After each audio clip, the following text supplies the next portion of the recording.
Variation ஏதாவது மாறுச்சுன்னா அப்புறம் திரும்ப கணக்கிடலாம். விளையாடுங்க.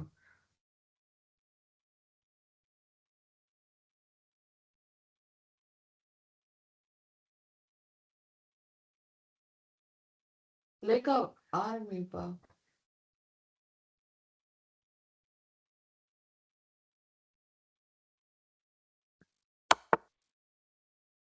அடுத்த நகர். சரி இருங்க, இப்ப அடுத்த நகர் சொல்லுங்க.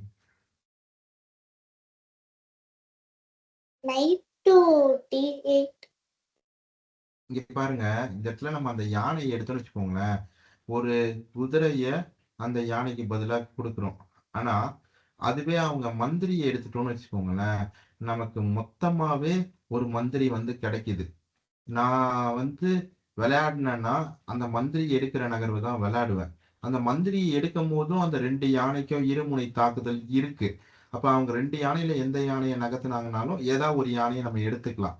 அதுவே இப்ப வந்து நாம அவங்க இந்த இடத்துல நம்ம ஒரு விஷயம் சேர்த்து கணக்கிடணும். அதாவது இப்ப நம்ம அவங்க யானையை எடுத்தோம்னா அவங்க வந்து நம்ம அவங்க யானையை எடுக்கிறோம், அவங்க நம்ம மந்திரி எடுத்துக்கிட்டாங்கன்னா என்ன பண்றது? அப்போ திரும்பவும் வந்து அந்த F7 இருக்கிற அந்த சிப்பாயை நம்ம எடுத்தோம்னா நம்ம யானையை அவங்க திரும்ப எடுத்துக்குவாங்க.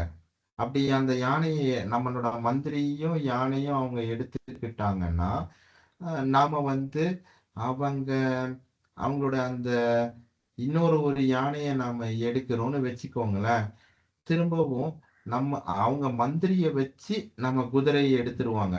அப்ப ஆக மொத்தம் நாம வந்து இழந்தது என்னன்னு பார்த்தா ஒரு குதிரை, ஒரு மந்திரி, ஒரு யானை.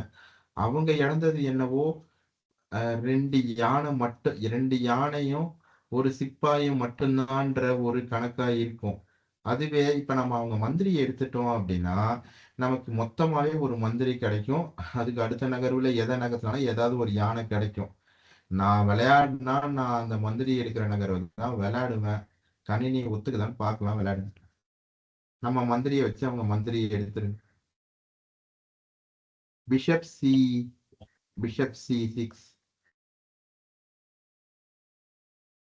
Sir, bishop to விளையாடுங்க. அதுக்கு பின்னாடி இருக்க சூற்றமும் அதுதான், நம்ம இப்ப கணக்கிட்டோம் பாத்தீங்களா, அதுதான்.